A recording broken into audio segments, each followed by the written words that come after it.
Hello, আসসালামু আলাইকুম my dear viewers and listeners. আশা করি সকলে ভালো আছেন। তোমরা গত পর্বে যে পিএইচপির ফর্ম ভ্যালিডেশন সেটা দেখিয়েছিলাম। তো এ পর্যায়ে আমরা পিএইচপির কমপ্লিট ফর্ম ভ্যালিডেশন দেখাবো।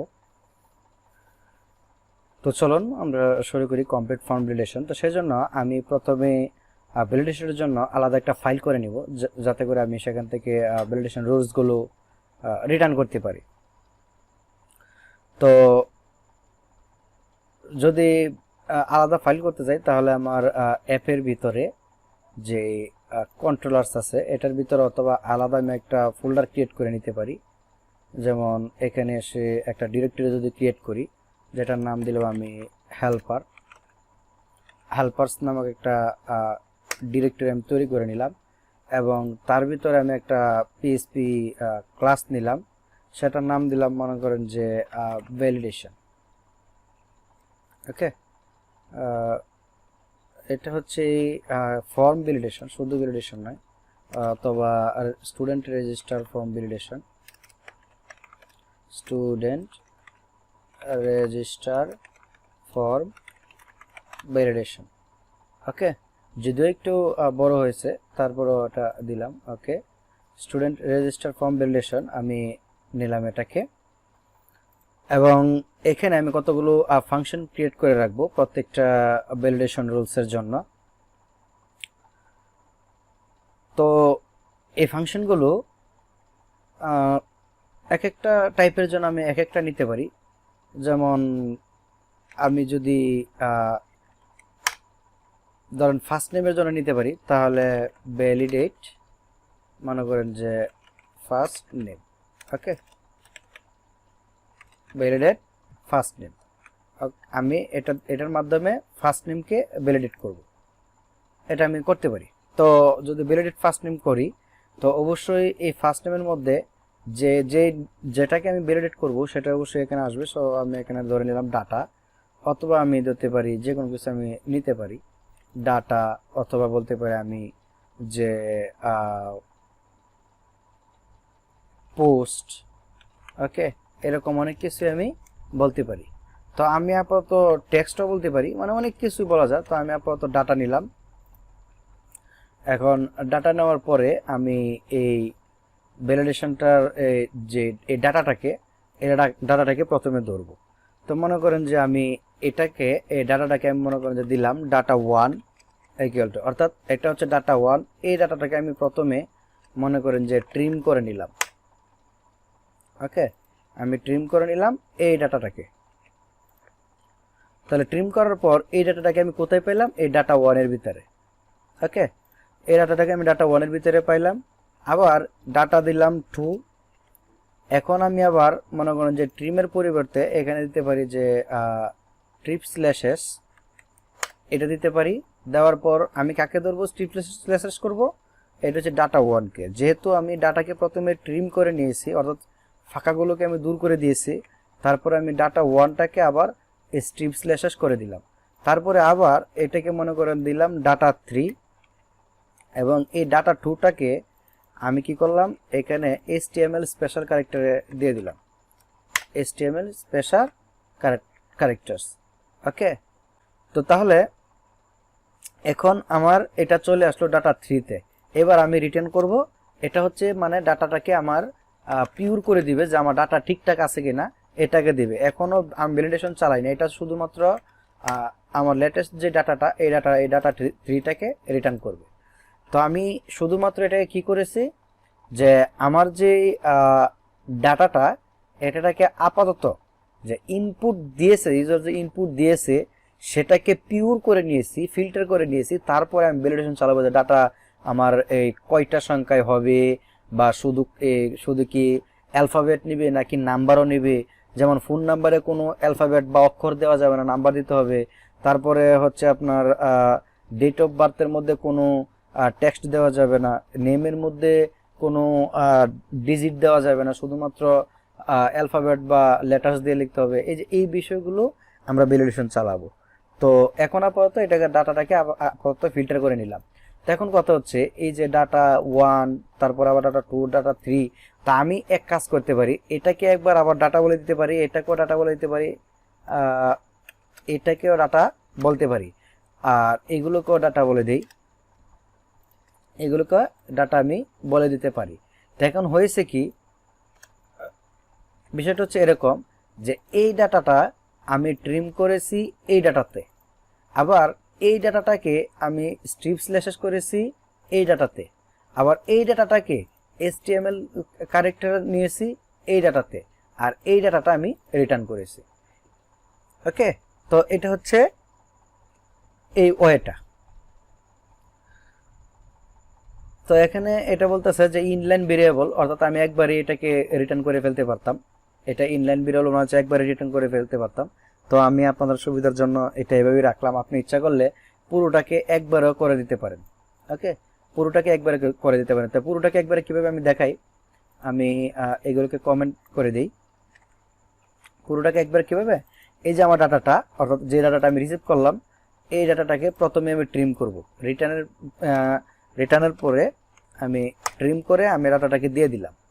তো প্রথমে ট্রিম করলাম, তারপরে আমি এটাকে স্ট্রিপ স্ল্যাশেস এটার ভিতরে নিলাম, তারপরে আবার এই পুরোটাকে কেটে HTML যে স্পেশাল ক্যারেক্টার্স এটার ভিতরে দিয়ে দিলাম। এই যে আমার একবারে হয়ে গেল, তাহলে আমার এতগুলো লাইন কিন্তু দরকার নেই। ওকে, এতগুলো লাইন কিন্তু আমার দরকার নেই। তো এখন আমি বলেছি যে আমরা যেহেতু PHP 8 কাজ করতেছি, তাই এখানে রিটার্ন টাইপটা দিতে হবে। তো সুতরাং এটা রিটার্নটা কি হবে, এটা হয়তো বলতেছে যে কি আসবে এখানে দিয়ে দিবে। তো আমার এই রিটার্নটা হচ্ছে যেহেতু ফার্স্ট নেম, তো রিটার্নটা অবশ্যই এটা হবে স্ট্রিং। ওকে, রিটার্ন টাইপটা অবশ্যই স্ট্রিং হবে। তো এখন এই যে আমি যেটা দিয়েছি এটা কিন্তু আমার ফার্স্ট নেমের ভ্যালিডেশনটা চালাইছি। তো এখন এগুলো যেগুলো দিলাম আমি, এই সবগুলোই প্রত্যেকটার মধ্যে থাকবে, প্রত্যেকটার মধ্যে এই সবগুলো থাকবে। তো আমি এটাকে দিতে পারি যে ভ্যালিডেশন ইনপুট, ভ্যালিডেট ইনপুট, অর্থাৎ প্রথমে যে ইনপুটটা দিবে এই ইনপুটটাকে আগে ভ্যালিডেট করব, তারপরে হচ্ছে সে নেম দিবে কিনা না দিবে সেটা পরে ভ্যালিডেট করব। তো এই ভ্যালিডেট ইনপুট এটাকে আমি রিটার্ন করলাম, যদি এটা কোনো প্রবলেম থাকে তাহলে এরর দিবে। তো আমি রিটার্ন করার পর এই ডাটাটা আসবে ভ্যালিডেট ইনপুট নামে। তো আমার যে স্টুডেন্ট কন্ট্রোলার নয়, আমার যে register.php এখানে এসে আমার যে ভ্যালিডেট ইনপুট এটাকে আমি ইউজ করব। আমার যে কি student registration form validation, student register form validation এটাকে আমি ইউজ করে নিলাম। তারপর এখানে যদি if is set $post btn create account যদি এটা হয়, তাহলে আমি এখানে মনে করেন যে ধরলাম আমি f name equal to $_post, পোস্টের ভিতরে কি ছিল f_name। এটা আমি এই পোস্টের ভিতরে যে f নেমটা ছিল এটাকে আমি একটা ভেরিয়েবলের ভিতরে রাখলাম, এবং এটাকে আমি আরো ডুপ্লিকেট করে নিই। f নেমের পরে এখানে হবে l নেম, ওকে, l_name, f name, l name, তারপরে কি থাকবে ফোন নাম্বার, জেন্ডার। তো এখানে থাকবে ফোন, এখানে হবে ফোন, এখানে হবে জেন্ডার, এবং এখানে হবে জেন্ডার।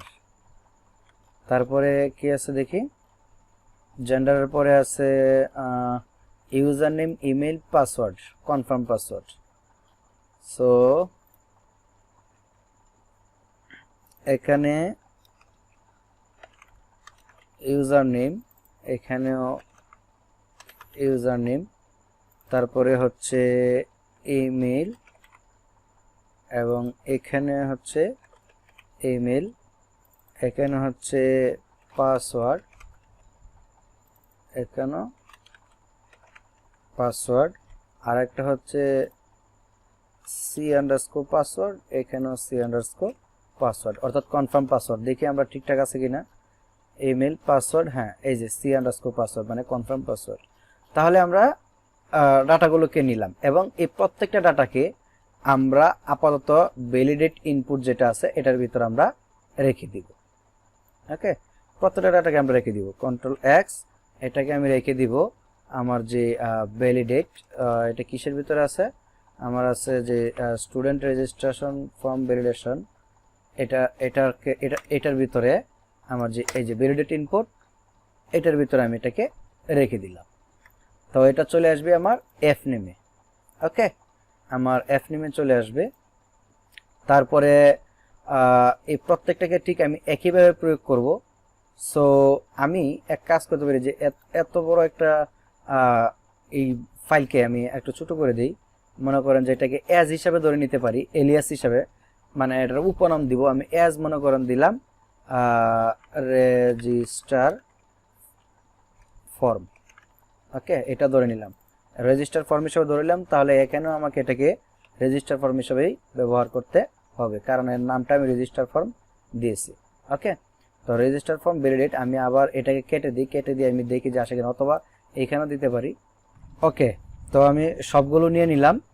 এখন যে কাজটা আমাকে করতে হবে যে এই এফ নেম, এল নেম, এগুলোকে তো আমি ট্রিম বা স্পেশাল ক্যারেক্টার দিয়ে আমি এগুলোর ভিতরে ভরে দিলাম, অর্থাৎ আমার ডাটাগুলোকে আমি পিওর করে নিলাম। পিওর করে নেওয়ার পর এখন আমি মেসেজ চালাবো।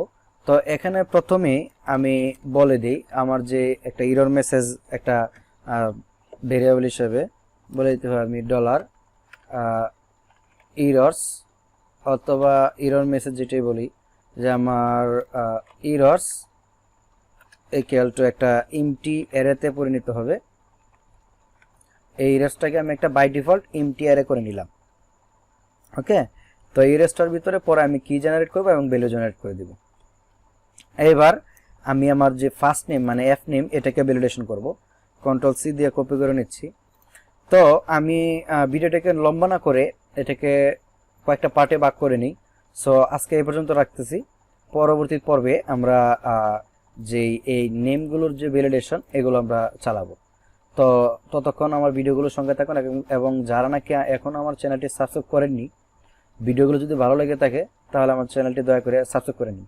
ধন্যবাদ সকলকে, আসসালামু আলাইকুম।